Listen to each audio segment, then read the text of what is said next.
The program.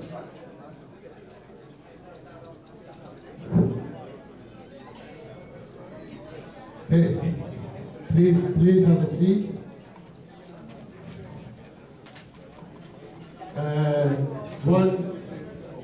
One announcement just made. بنیاد فرهنگی دماوند روز برنامه‌ای داره برای ماه اکتبر که شنبه 13 اکتبر است. دستاوردهای علمی و ادبی پروفسور رضا فضای بیکران ادبیات فارسی، سخنران پروفسور فضلالله رضا و اجرای موسیقی توسط گروه چکاوک با سرپرستی نادر مجد در مونتگومری کالج راکویل هستش. این شنبه 13 اکتبر. Okay, I guess we have 1, 2, 3, 4, 5, 6, 7, 8 person. Write it down their name. Farzad. How many minutes? 3 minutes, please. John, it was a privilege having you here. Very inspiring, enlightening, and I was enjoying, as you could see me with a smile, big smile on my face, and every step you went through, it was so much meaningful to me because as Iranian, I'm so glad that American comes. I am American Iranian, Iranian American, however you call it. But if I say they become against me, if you say they accept it, you said it that how you profoundly like this country, the whole world, as you said it. But if I make any comment similar to this, many folks in our area, Iranian folks, they might not get it right. They think you're just making a comment against the whole system. But the way you said it, you need a correction. You want to improve the system. You want the human society to become aware of what is happening to us and who is doing it to us. So I really admire what you're doing, and I do have a video show on the internet, and I would like to invite you coming to interview you on that, and perhaps by that we can change many minds that they're so inside the box, coming out like yourself, and with your background, it's going to be so much helpful to this society, other societies. Stephen Kinzer had a book about All Shah's Man, and he was so much welcome to Iranian community intellectual part, and you are the person who can become like that and inspire everyone, not necessarily Iranian, but you mentioned the whole world needs to hear from you as an expert inside story that you have to share with us. And once again, I thank you very much. I'm going to get your phone number so we can set it up. Thank you. Thanks again. Thanks very much. Thanks. And I would just say that for you and anybody else, if I have a website, johnperkins.org. Please subscribe to my newsletter. You have to put your email address. It comes out about once a month. And in the page that's marked Contact is my publicist's name and address, Peg Booth, who set this up tonight. And I'd love to speak at anything. I'd love to be on your show. Contact Peg Booth, which is right there on my website, johnperkins.org, under Contacts, and she sets everything up for me. She does all my scheduling because I'm traveling most of the time. So please, and that goes for all of you. I'd love to be more involved. Thank you very much. Appreciate your words. Mr. Kia.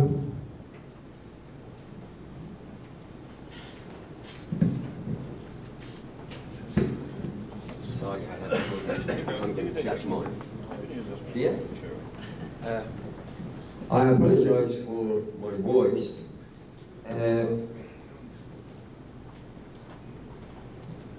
In your speech, when I looked at the title of tonight's speech, I said, I wish I could have nominated you for Nobel Prize for Economy. But unfortunately, I'm not able to do it. Wouldn't do you any good anyway. Because if you have a solution for U.S. economy, actually, you are qualified, more than qualified to do it. But anyhow, a few points during your speech, you said we must come together a few times, determined to do something, and we have to do this and that and that and that. These are good words. But when I went through some of your writing, and first of all, I love that corporatocracy, right?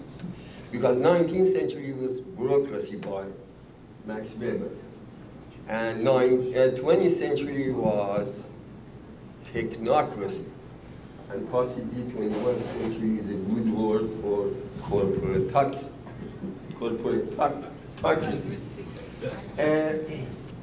I like that. In order to have a model as Milton Friedman's corporation's goal is maximize profit, you have created an economy which reads this way: to create a healthy economy that create an environment that business acts responsibly. Not only for the interest of shareholders, corporate partners, but interest of the employee, means workers, customer, the environment, and society at large. A society that is just, sustainable, and safe. This is what I got from some of your writing. I was thinking of this model.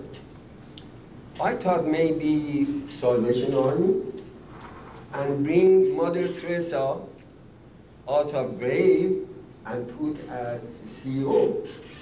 To what extent this model, or your speech here, that by not buying corporations that they don't respect human rights, works, and everything, we can save this environment, this globe.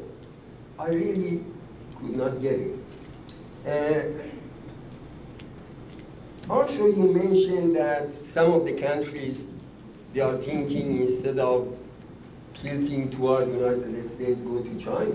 I mean, their policy in human rights is the worst in the world. So theirs is not better than ours. Your comment. Thank you. So the first question was, if Mother Teresa could be CEO of a corporation, would be okay. Yeah, we probably would be. That would be great, but that's not going to happen, obviously. So, but what we need to do, I think, is really encourage the current CEOs to use Mother Teresa and the Dalai Lama and a few others like that as their icons, rather than Jack Welch and, you know, many of the current icons that they're using. Let's go toward an icon. Let's let our children, let's let all of our business students have as models leaders who truly take into account making a better condition for all of us on the planet, rather than just trying to make a better condition for a few very wealthy investors. I think we can do that. We can do that. We can make that happen. We have to set our hearts and minds to it. Mother Teresa would be a great example. She's not available. But her model is, her example is. And so are the models and the examples of many people who head up organizations like my friends Bill and Lynn Twist, who run the Pachamama Alliance, and Randy Hayes at Rainforest Action Network. And there's so many good models out there now, people that really are trying to create a better world. The Dalai Lama is alive, and he's a great example. Let's vote for him as president of the United States. No. He's dropped out of the political arena. But anyway, yes, there are some really good models, and what we need to do is keep pushing the corporations to accepting that they have a responsibility that's greater than making profits for a few wealthy individuals. And as far as China is concerned, I'm not certainly holding China out as being the model by any means. What I was saying is that many of my friends in Latin America, for example, in politics there, will tell you they would rather take loans from China than the United States, because at least China doesn't have any military presence in Latin America at this point. That could change. But right now what they're saying is that they don't trust the United States. We build military bases, and they haven't seen that happen yet with China. They hope it won't happen. And I actually think maybe China's smart enough not to do that.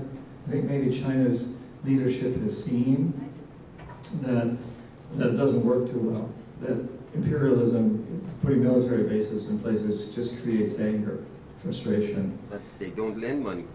Well, China does lend a lot of money. It's lending a lot of money to Africa and Latin America right now.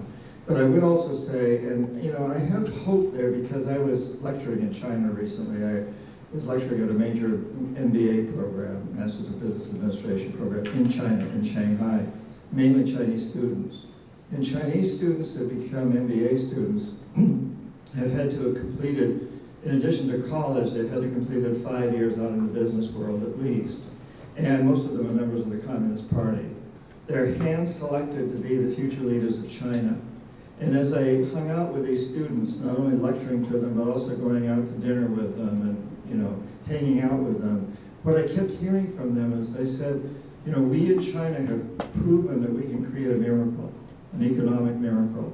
We're the only country in the history of the world that's had double-digit economic growth for 3 decades.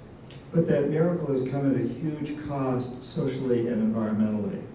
But these students were saying, now our generation is going to prove that we can create a miracle and be the greenest planet on the greenest country on the planet.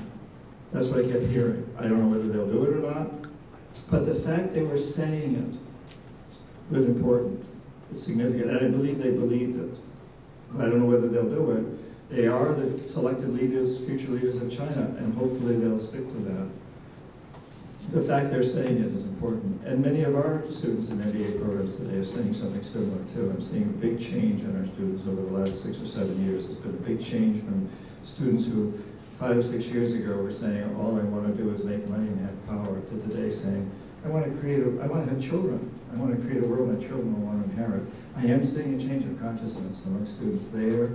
As you mentioned, I'm going to Iceland in a couple of weeks. I was in Iceland a couple of years ago. I just came back from Latin America, and before that I was in England and Ireland.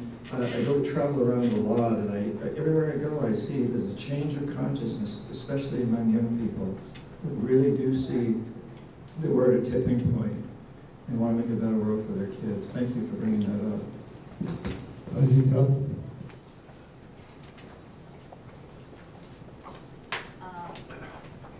Thank you for your lecture.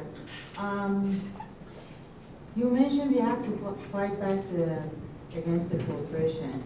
I think one thing for many years is pondered in this country, like they ignore the human development and environment, the corporation. And it's kind of that everybody agree with it. So this is the way they have to make the money. To fight back is really difficult because they have the money, they have the media, and they have the power. And the politician, most of them is bribed by lobbyists and with the money. For instance, Northrop Grumman, they want to have a base in DC. So we fight against it. We talked to the different city council because they were already agree with it. And the way they go right now, that most of the state and the cities, they give them like 10 years tax break. And what they are saying, we are coming over there, we hire the people, so we create jobs, and it's helped the real estate, so it goes up because more people come into your city. So we fight back. What's happened? They went to Virginia, Northern Virginia. They have the office over there. And Walmart is another example. Right now, they are building 2 Walmarts in DC. DC is lots of small businesses. So I'm sure when they are coming over there, so those small businesses going to be vanished. So it's really, they already bought the land and they say by DC law, we cannot stop them. So, and we know that anywhere the Walmart goes, they are the big corporation running the world. They bring the welfare, poor people, and is not enough wages. So this is what's going on. And even if you want to boycott them, I'm not buying anything, so you need a sneaker. So, okay, I'm not buying Nike, so you say, okay, I'm buying Adidas. So Adidas now is in Philippines. So all of them, you pointing, all these companies, they are slavery. So it's really very hard to fight back, and they have all the monies and the power, and really I'm thinking more over to see how we can fight back. And especially with the mentality in the Cold War during the U.S., the social aspect is like they're against the union, most of the people, or union is make everything expensive. Any gathering, any social gathering to fight back, and we see it actually all around the world except in United States. Even the Occupy Wall Street, right now we see is dying, and they didn't come to the common point to, to fight back. Thanks. We have to use different tactics. And let me give you a couple of examples. You mentioned Walmart. Burlington, Vermont. Walmart wanted to go into Burlington, Vermont. The people of Burlington said, we don't want Walmart. The Supreme Court of Vermont said you have to let Walmart in. They're not breaking any laws in Vermont. Walmart built a huge store in, and not Burlington, excuse me, Brattleboro, Vermont, southern Vermont. Walmart built a store. Nobody went. They boycotted the store. It's closed. This huge Walmart store, a huge shopping mall that they built is closed down in Brattleboro. All the local businesses stayed in business and now have prospered. So the people just didn't go. You can do that in Washington. You may not be able to stop Walmart from building. Let them build. Organize a consumer rebellion. Tell the people to go to the local stores that are already there. There is an alternative. There are alternatives to Nike. You can go on dreamchange.org, a nonprofit I founded, and find links to other organizations that will tell you where you can buy tennis shoes and blue jeans. There are alternatives. We have to use different tactics. Just going through the legal process may not work anymore, but not buying at a store does work. And a few years ago, Rainforest Action Network went up against Home Depot. Rainforest Action Network wanted Home Depot to sign off on these accords that said they wouldn't have any products from rainforests or primary forests. But Home Depot wouldn't negotiate with them, wouldn't talk to them. And one of the Home Depot employees came to Rainforest Action Network and said, hey, I want to help you guys, and I have the code to the PA system in the store where I work, and it's the same code all over the United States. Does that help? So Rainforest Action Network organized 400 volunteers across the United States. And on a certain day at the same time, they all went into Home Depot stores, punched into the PA system, and they announced that, I don't remember the exact word, but it was something like, attention, shoppers, go to aisle 13 where we're selling hardwoods from the rainforest on sale, 50% reduction in price, but be careful, there's blood on the floor. We've killed lots of people to get this wood, indigenous people. We've torn down rainforests, and it went on and on. That afternoon, the phone rang off the hook at Home Depot headquarters. Huge consumer rebellion, 400 stores. People across the nation called in, and Home Depot negotiated with Rainforest Action Network. Another case, then Rainforest Action Network went after Citicorp. Citicorp wouldn't negotiate. They don't really have a customer base out there you could do that with. So Rainforest Action Network organized people around the country to do different things. And one of the things that they did was when the CEO of Citicorp went to London to speak to all the main bank presidents all over Europe, on Sunday morning he got up and he opened the Sunday Financial Times. The whole back page was a picture of him. It said, wanted for killing indigenous people around the world and destroying rainforests. And every president that he was going to meet with that day saw that same article. 2 weeks later, he was attending a ceremony at his alma mater, Cornell or Columbia, I can't remember which, where he paid $100 million to his university to build a new sports facility. They named it after him. The dedication was this day. He goes in with his grandchildren for the dedication, and he's met with these pickets, demonstrators, that have these posters that have his picture again, that same thing that was on the back of the Financial Times, a picture of him saying, wanted for killing indigenous people and destroying rainforests. His grandchildren look up at this man and says, Grandpa, do you really do that? The next week, they negotiate with Rainforest Action Network. There's many points of leverage now, but they're different than in the past. In the past, we used to go to Congress, we used to go to representatives, and they helped us. They don't do that anymore. They're owned by the corporations, but there's new points of leverage. Don't shop at that Walmart. Organize people not to shop there. You can do it. That's your passion. I see it. I feel it. You get passion. You get talent. You can do it. Do that.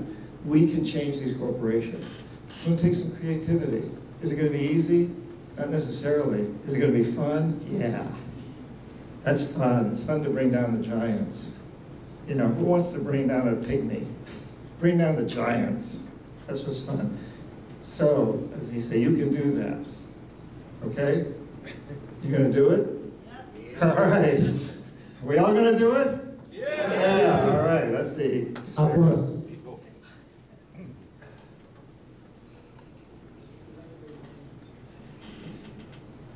The classical music of Western world is based on major and minor. With these two, like you, who claim that with criticizing the system and seeking an alternative, you are going to come and mix it with your passion and give us something that would enlighten us, opens our eyes, and allow us to see the inner side. I, unfortunately, aside from the rest, didn't see much of a meat on the bone. My right now question is, the rest of the people who are in this field, such as, for example, Thomas James DiLorenzo, Anthony Druisen, Michael Rupert, they are very clear. They come forward, and the rest. They come forward and set aside a sort of a framework and say, based on these findings, we will say this is where the correction needs to be done, applied, stuff like that. For example, Mr.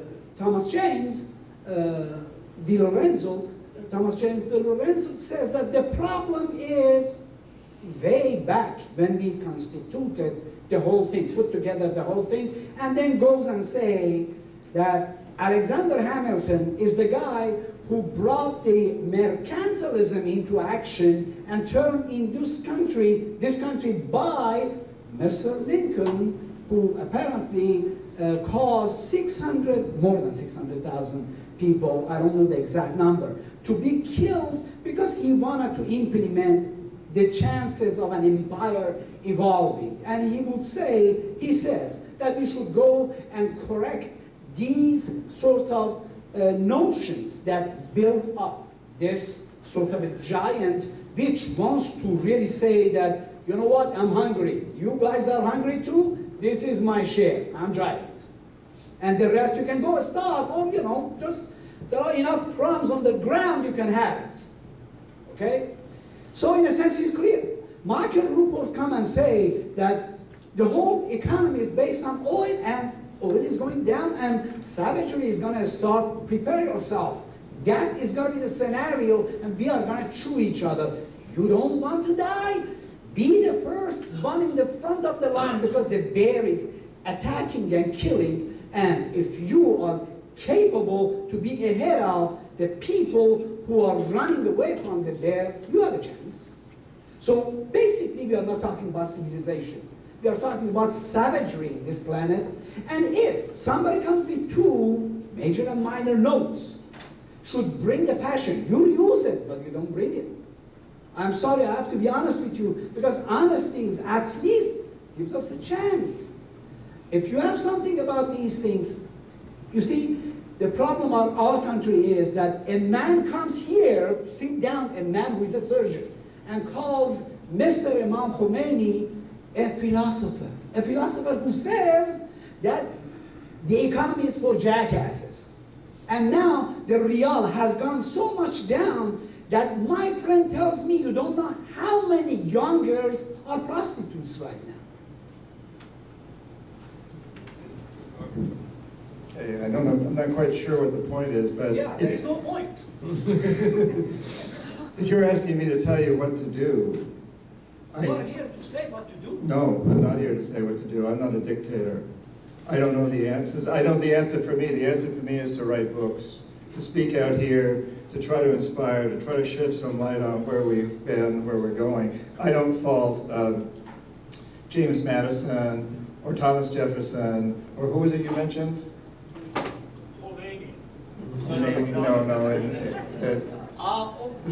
Federalist Papers. Lorenzo, is that what you were asking? No, I'm The asking. third person you were calling.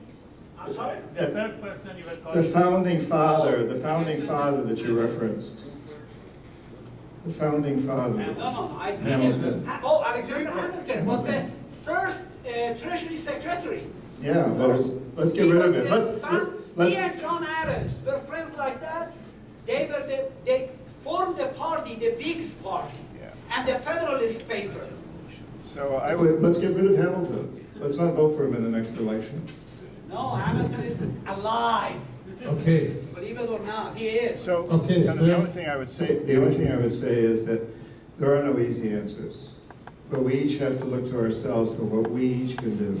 And that is the way that we will move through this, and it always has been the way for human beings. If you look for someone else to provide the answer, you're looking for you're going to follow somebody else's path, which isn't necessarily the right path for you. Look to your own heart, look to your own passions and your own talents, not mine, not Alexander Hamilton's, not anybody else's. You know, there's so much room here for each of us to take our own path. There are English teachers, there are history teachers, there's bankers, there's writers, there's plumbers in this room. I've talked to many of you during this break. I've heard from all people in every one of those walks of life. Each one of them has a role to play, and nobody can tell any of us what our role should be. We have to really go deep into our passion or we won't be successful. And that's the message I want to convey. It's not my way. It's the way that'll be best for our children and grandchildren, and we each must find our own way to make that happen. And I thank you for bringing that up.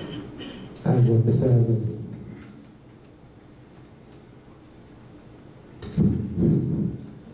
First of all, thank you so much for your very clear speech and talk today and your lecture. But we're very optimistic.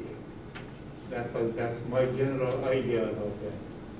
If we assume that 5% of the population of the world are in the United States, and half of the capital of the world is in the United States, why they are bankrupt? Why? Why they are breaking down? Their economy is breaking down. Why we have a state, I'm American also.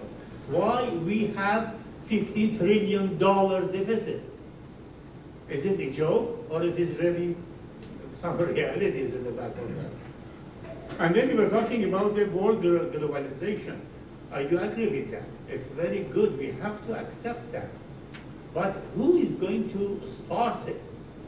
It should come from the United States. It should come from the, let's say, European countries. If they do not start, because they have the power and they have the capital in their hand, if they do not do that, whom do we have to expect to start? This is my second question.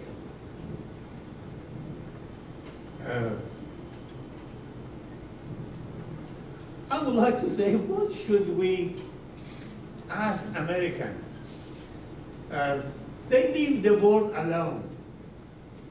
They are not the, let's say, the foster of the world, the people of the world.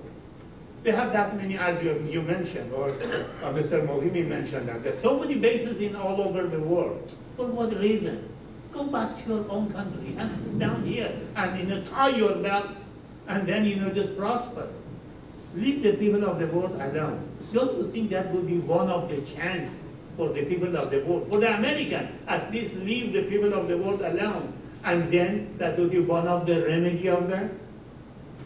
Yeah, I agree with you. But I stop that. I have some more other questions, but just like I can't give them all in my head anyway. all right. Whatsoever you have in your mind, you can answer. The rest of that I accept. I like what a lot of historians have said about the British. Back at the end of World War II, the British had to make a decision whether they really wanted to be a democracy or an imperial power. And Churchill said, we can't be both. And I think that's true. You can't be both. The United States has to face that right now. Do we want to be a democracy or an imperial power? And we can't be both. And my vote is to becoming a democracy and not try to take care of the problems of the world, but be compassionate in as much as we can and to realize that we do control so much of the resources and we need to redistribute that. I think we need to build a whole new economy. I started off by talking about the death economy. We need to build a life economy. There's so much that needs to be done. This terrible pollution, I don't know why this keeps going out, but this terrible pollution all over the planet. So we need to create new technologies and companies that will clean up the pollution and to create a new economy that's based on life, not death, that helps starving people around the world. Maybe I should use yours. I should change that. Since you are standing, you can use that. Thank you. It will work better. That helps starving people around the world grow food more efficiently, store it locally, distribute it locally, cleans up the terrible air and water and earth pollution. All over the world we've got terrible pollution. Comes up with better technologies for transportation so we don't move 180-pound people around in 2-ton cars. Comes up with better systems of energy. We don't lack energy. We may be having we may have reached peak oil, I hope we have, because the carrying capacity of the atmosphere can't support burning much more oil, but we got lots of sun power. There's so much room for a new economy, a life economy, not an economy that's based on killing people or cutting trees or digging up the soil, but that's based on producing better education, better compassion, better feelings toward each other, better compassion, better transportation systems and energy systems and food systems that's really oriented toward making this place a better place.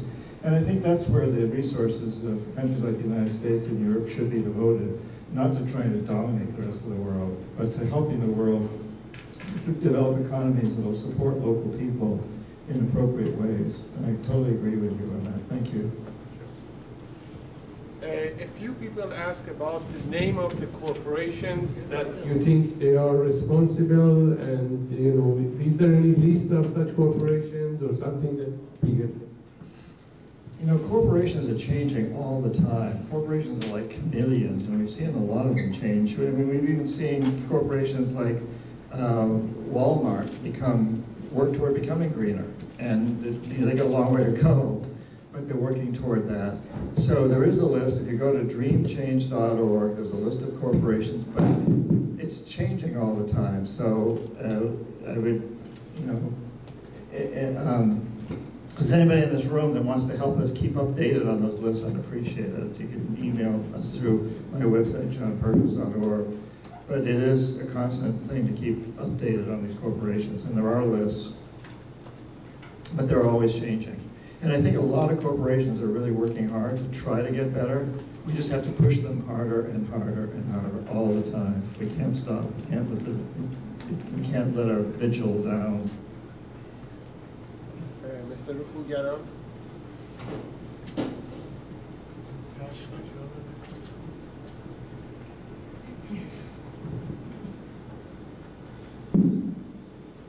Getting used to this asking question all the time. Like yourself, in my early age, I worked for some multinational corporations, namely AT&T in Iran, and then when I was a graduate student here for L'Oreal, Lockheed Martin, and Unisys. It was not fun, and I decided I'd go to business for myself, and I did that. I really enjoy it, and I'm enjoying it as it is. So I feel less guilty compared to yourself. Anyway, my question is not that. You touched on the current political system and current election. If you want to participate, there's only two choices. And at the current time, you could have gone work for a third-party nominee or lobby for that or find somebody like that, but there is none at the present time. If you have to choose the best of two evil, which one do you recommend, or at least, if you don't want to bring a name, how would you analyze our pathway through doing something like that, finding the best of the two evil?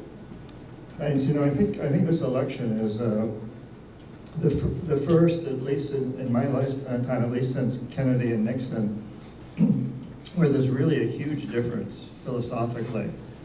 And I think, excuse me, Obama represents pulling back to a certain degree, while Romney represents more imperialism. He's been very clear on that, going out into countries, expanding the military, going into more countries, getting stronger, having a greater presence. And Obama waffles on that, although his policy over the past 4 years has been to go out more, but he says he doesn't want to. Philosophically, he's saying that, and hopefully if he gets elected to a second term, he will follow what he said he will do. And also, a very strong emphasis on social services for middle-class, poor people, while Romney's emphasis is on reducing taxes on the very rich. So I think there's a very clear difference in this election, at least philosophically. You know, each one of us has to decide which one of those routes we want to take. I personally, I'm happy to go on record saying that I'm for not having a strong military presence for the United States, and for increasing social services for the middle class and poor. I'll vote for Romney, and I'll vote for Obama, and yet I can understand why some people might vote for Romney if they believe that America needs to have a very strong military presence around the world and reduce taxes on the rich, then he's the guy to vote for. Very clear difference, though, this time philosophically. What they'll actually do is another question. And I think what we really need to understand is that the American president is very, very vulnerable. He can be taken down by rumors. You know, in Kennedy's day, you had to assassinate Kennedy with a gun. Everybody knew he was having affairs with Marilyn Monroe and Angie Dickinson and other starlets, and that was okay. But by the time Clinton came along, a strange affair, which was hardly even an affair, with Monica Lewinsky, destroyed the man's political career. And we saw, we recently seen Julian Assange, being accused of rape in Sweden, which somehow impacts his effect as a whistleblower with WikiLeaks.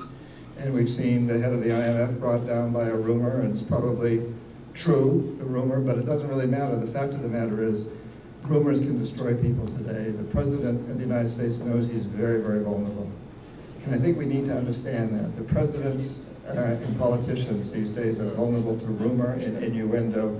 You don't need a bullet anymore to assassinate a leader. You can do it with character assassination. Thank you.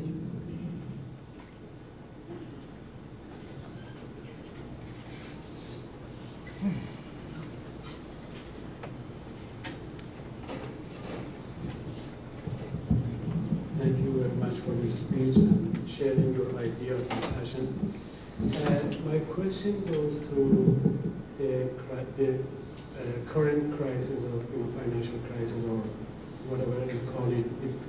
They call it great recession, or some people call it depression. the core of this crisis is debt. And if you look at the list, the top 15 countries' national debt, all European and American and US is the second, after the European Union. And those countries that had problems, 70s, Brazil, now they are creditor to the world instead of, having that problem. What do you think? I mean, right now, Europe is trying to get hard to come out of it, and US by public, what do you call it? Quantitative easing, just printing money without any. QE3. Yeah. QE4.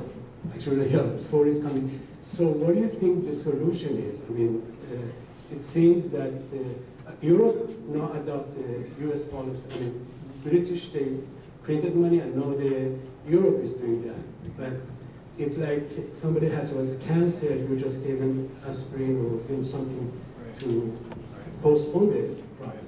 Yeah. Thank you very much. Your thought on it? Sure. Thank you. That's a big subject. It's actually the whole subject of the book Hoodwinked. So it's hard to summarize a whole book in the next 3 or 4 minutes. But I think one thing is that these countries that are in deep debt, many of them don't really owe the money. And we saw Brazil and Argentina and Ecuador refuse to pay some of the debt, saying we don't really owe this money. We were hoodwinked, and that's what the book's about. We've seen Iceland refuse to pay a huge debt, and now they're one of the most financially well-off countries in the world. So I think we have to really take a whole new look at this. That's the form that economic hitmen have used to enslave countries and now individuals in a country like the United States and Europe through debt. So we really need to take a strong look at that. The central banking system, the Federal Reserve System is very corrupt. It's a terrible system. We need to change it. The question is, how do we force that to happen? And I think that's really the issue. And I go into a lot more detail in the book Hoodwinked. It's a long, complex subject. Thanks. Maybe one more question. Okay. He has to leave, so he's taking one more question. Ahmad? Yeah, I apologize, but I have an early flight tomorrow morning and a ride back into the city who has to get up early and work in the morning. So I apologize, but we're going to have to cut it a little short. Thank you very much for coming here. I was here 8 years, 6 years ago. 4 years. Yes, I did read your book. I learned a lot about it. Thank you very much. Actually, I do not have any question. I have just 2 comments. First, you're talking about the whole world economy, which is collapsing. That's true. In Asia, in Africa, even in Europe, we are witnessing that Great Britain, Spain, and other countries, they have a huge problem. In the United States, the rate of poverty now is 48 million people under poverty. And as you know, the situation, 2.2 million people are in federal jail. These are all indication of the collapse of the economic system of the country. But the big corporations, they make huge money. They never ever, Exxon had a profit like what it is now. Or even Citicorp, which actually people paid them. After 2008, $17 billion the government means the people paid it. So, but they are making money, they are well off. As you see, Forbes report last week, 400 people in the United States, they own 1/8 of economy of this country. So if the whole world is collapsing, this is just about the people, not about the big corporation. That was one thing that I want to say. The second one is you emphasize about people control on corporation. How the people will have, the people should use the tool that they have, their constitutional right, which is practically, there is no practice for constitutional right in this country. You as an individual, you can scream that, yes, I have a right, but practically you don't do anything. 52% of the country that they participate in election, just 5% of them, they understand the issue. These are statistics. So the people do not follow. We have 10,000, as you said it, 10,000 lobbyists in Congress of the United States. Where are the people now? Where? We have Ale Corporation. If you have seen a report recently, Ale Corporation is about 40–50% of the bill in Congress of United States. They make it and they go to floor of get a vote of that. So these are the comments. Yes, the people have the right, but they never use it because of what? Because in election so far, $2.2 billion, Mr. Obama, Democrat, and Mr. Romney, as you said, is a right wing. They spent so far. They have a control totally on the mind of the people.